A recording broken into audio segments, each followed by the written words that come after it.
हा 1 वाटीभर साबुदाणा मी भिजत घातला होता, तो एवढा झालेला आहे. पाणी, 1 बटाटा, सैंधव आणि जिरं घेतलेलं आहे. साबुदाणा मोकळा करून घेऊया.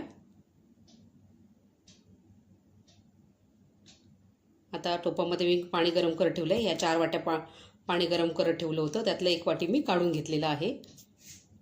आता ह्याच्या चवीनुसार सैंधव घालायचं आपल्याला. बघू शकता तुम्ही. आता चांगली साबुदाणा शिजू द्यायचा आपल्याला. झाकण ठेवायचं आहे त्याच्यावरती. आता झाकण ठेवूया. थोड्या वेळाने उघडून बघायचं आहे. बघू शकता तुम्ही साबुदाणा कसा व्यवस्थित फुलला आहे.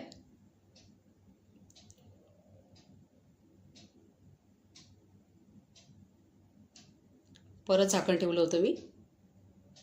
आता बघू शकता तुम्ही कसं झालं आहे तो. चिली फ्लेक्स देखील घालू शकता. हिरवी मिरची ठेचून सुद्धा घालू शकता. मी इथे आज बटाटा वापरत आहे. बटाट्याची साल काढून तो किसणीवरती किसून घालत आहे. याच्या अगोदर मी फक्त साबुदाण्याच्या केल्या होत्या पापड्या.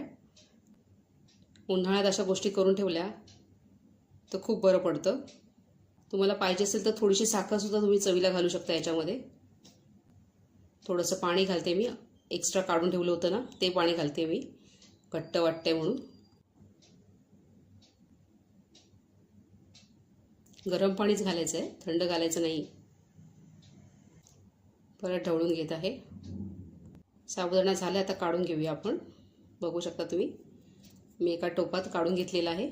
आणि आता थोडंसं जिरं घालत आहे. आणि तुम्हाला हव्या त्या आकाराच्या छोट्या मोठ्या पापड्या तुम्ही घालून घ्या प्लास्टिकवरती. आणि 3 दिवस तरी, कमीत कमी 3 दिवस तरी कडक उन्हात सुकू द्यायच्या आहेत. बघू शकता तुम्ही. आता ह्या सुकून झालेल्या आहेत. बघू शकता कशा झाल्या आहेत त्या सुकल्यावर. काही याच्यात जिरं घातलं आहे, काही याच्यात नाही घातलं आहे मी. रेसिपीज जर आवडत असेल तर लाईक, शेअर आणि सबस्क्राईब करा. बेल आयकॉनला क्लिक करा ऑलवरती. बघू शकता तुम्ही साबुदाण्याच्या पापड्या जवळजवळ डबल झालेल्या आहेत. छान फुलल्या आहेत.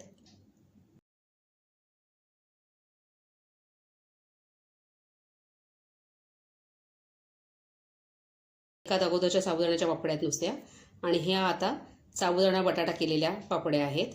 ह्याच्यात बटाट्याचं हे दिसतं बघा तुम्ही. आणि ह्या जास्त व्हाईट असतात, सफेद होतात. आणि ह्या त्या मानाने एवढ्या सफेद होत नाहीत, बटाटा टाकलेला असतो ना म्हणून.